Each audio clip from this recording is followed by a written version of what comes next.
Hello everyone.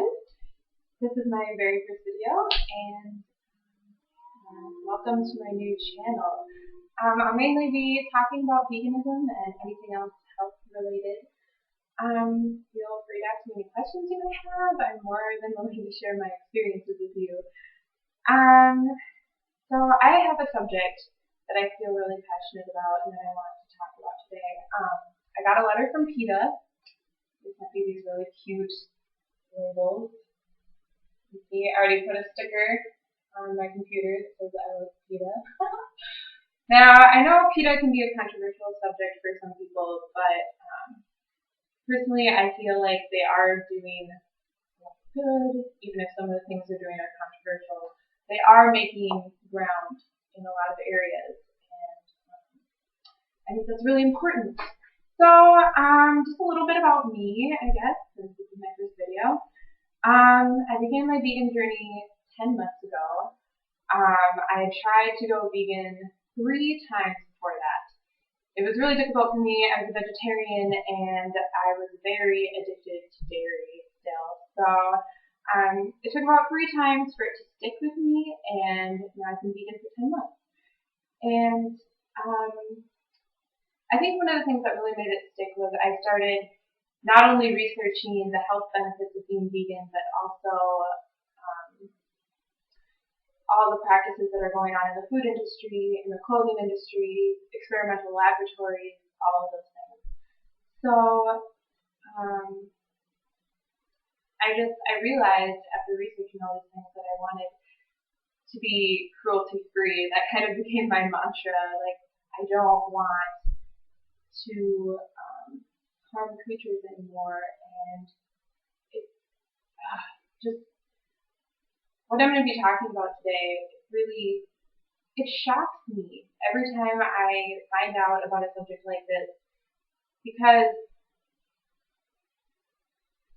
it's hard for me to believe that humans can be so cruel. I know growing up I always thought everything was so light and good, and I do really believe there is a lot of good in the world, but there are really dark things in the world too, like we're going to be talking about today, the Chinese fur industry, that people just need to know about, because with knowledge comes power. So I'm not going to read the whole letter that PETA sent me, but there's some quotes in here that I think are really powerful that I would like to share with you. And one of the first ones is actually a quote from Gandhi. And it says, "I hold that the more helpless a creature, the more entitled it is to protection by man from the cruelty of man." And this is a personal belief, but it's also the truth. I mean, with great power comes responsibility, and as humans, we are more powerful than animals, but this is also a responsibility. We need to be taking care of them and not taking advantage of them. So, just a few things if you don't know anything about this, like I didn't know. A lot of these cats and dogs that are being taken off the streets of China are actually domestic. They belong to families. Like, they're taken off the streets, so if they stray from their homes, they're taken off the streets. A lot of the cats and dogs are still wearing collars from that their families have put on them, and they're basically stolen, just taken off the streets and stolen and put in these cages. I mean, like any of the farming practices, they're packed together, and a lot of, they're uncomfortable, they're scared, they don't know what's going on, and a lot of them end up dying before they're even transported, and, the living are there with the dead, and all the psychological trauma that comes with that. It's just awful. So, just one of the statistics here, nearly 2 million cats and hundreds of thousands of dogs are tortured and killed for their fur in China each year, and many of them are skinned alive. If you've ever seen Earthlings, they show clips of this, of animals being skinned alive, and these animals can stay alive after this for up to 5 minutes. terrible. So, I mean, one of the things that I can ask, if you're already a vegan, I'm assuming you're not buying fur, but even if you're not, if you care about cats and dogs, because there are dogs like German shepherds and, golden retrievers, dogs and cats and animals that we can really relate to. Now, I personally believe that it doesn't matter what kind of animal it is. Like, we should have compassion, and each life stands for its own. But,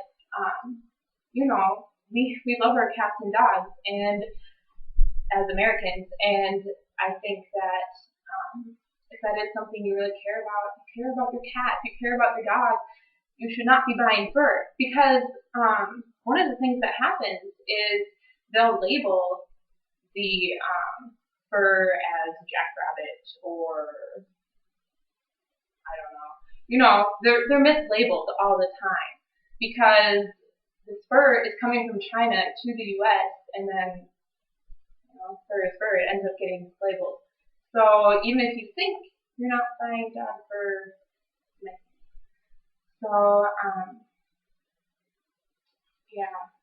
just some of the other things that happen. They're not given food or water. Cages. This really got to me. Cages are tossed from 10 feet from the tops of trucks to the ground below, shattering the bones of the fearful animals inside. It's just so sad. I can't believe that this is happening. And actually, it said in here that a lot of these investigators, this was more than they had ever seen, which is incredible because I'm sure PETA investigators have seen a lot.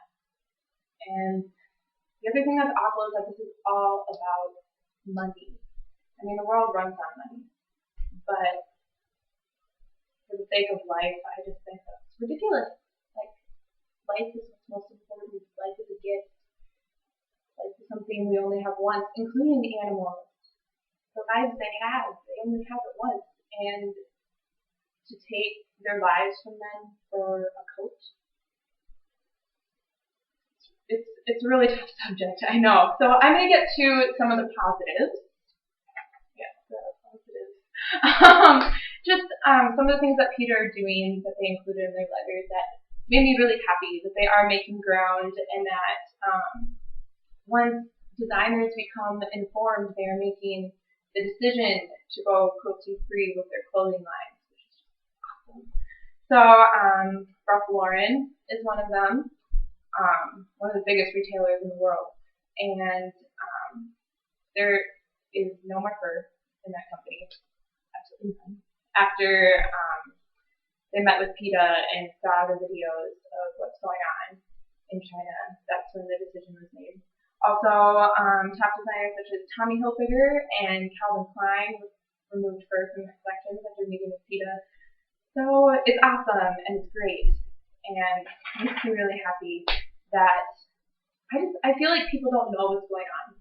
And I know just a year ago, before I was vegan, I modeled leather in a fashion show.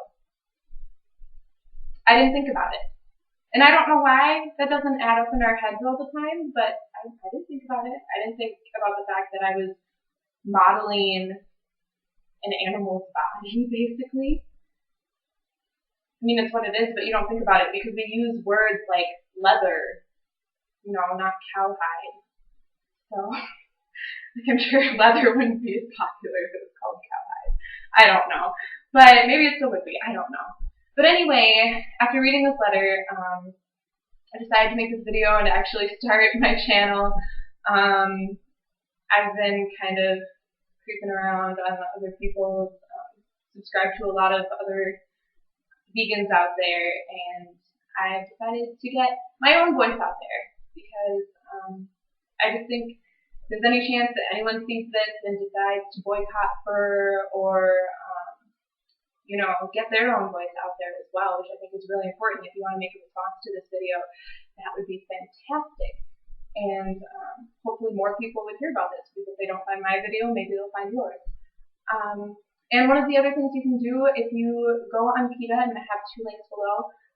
One is for just more information on the Chinese fur industry, which is on PETA's website. And then there's also a donation link where you can donate to them. I promise I don't work for PETA, but I did just write a check to them, and I am becoming a member. So yeah, if you feel really passionate about this and you want